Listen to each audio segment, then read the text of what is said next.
Hi everyone, PK here.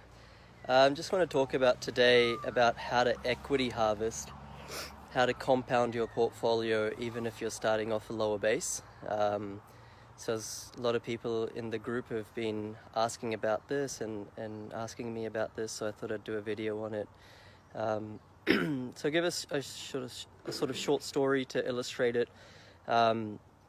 Working with a lady about 3 years ago, she bought a house in an area called Burnie in sort of northwest Tasmania. She only had $35,000 to start with from a deposit perspective. So she bought a house worth $230,000 in that place a couple of years ago.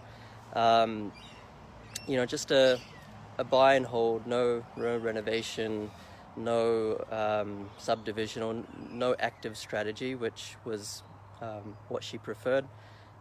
Different people are different.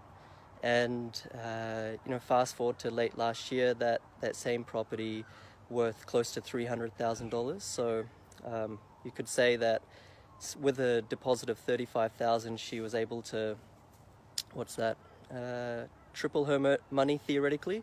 It's not cash in terms of that gain, but theoretical tripling of her money. And because the bank valued it close to $300,000, she was able to refinance that at 80%, which leaves about $40,000 or $50,000 of equity that she can harvest, or $40,000 or $50,000 of additional debt that the bank will give her to buy another property. So that happened in just over 2 years. Just really a product of good buying.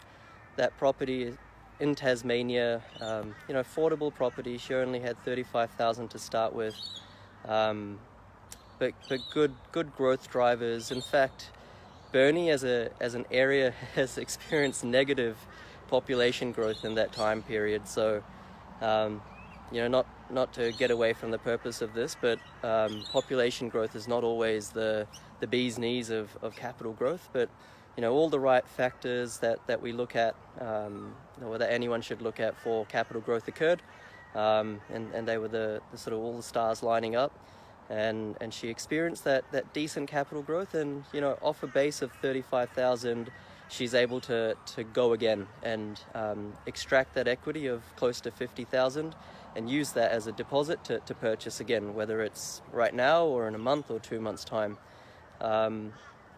So just giving this live, just to give inspiration to everyone that you can start a portfolio and you can build a portfolio off a very low base. It's very important not to buy a negatively geared property so they don't hurt you from a cash flow perspective. Her property was positive from day one without having to do anything to it. And now she's in a position to buy another one. So once again, not a millionaire property investor, didn't have $300,000 to start with. Very, very medium income, I would say, as well. But, is on the ladder and getting her second property soon. So hopefully that provides inspiration and just a bit of real life example of how everyday people start and build their portfolio. All right. Thanks, guys.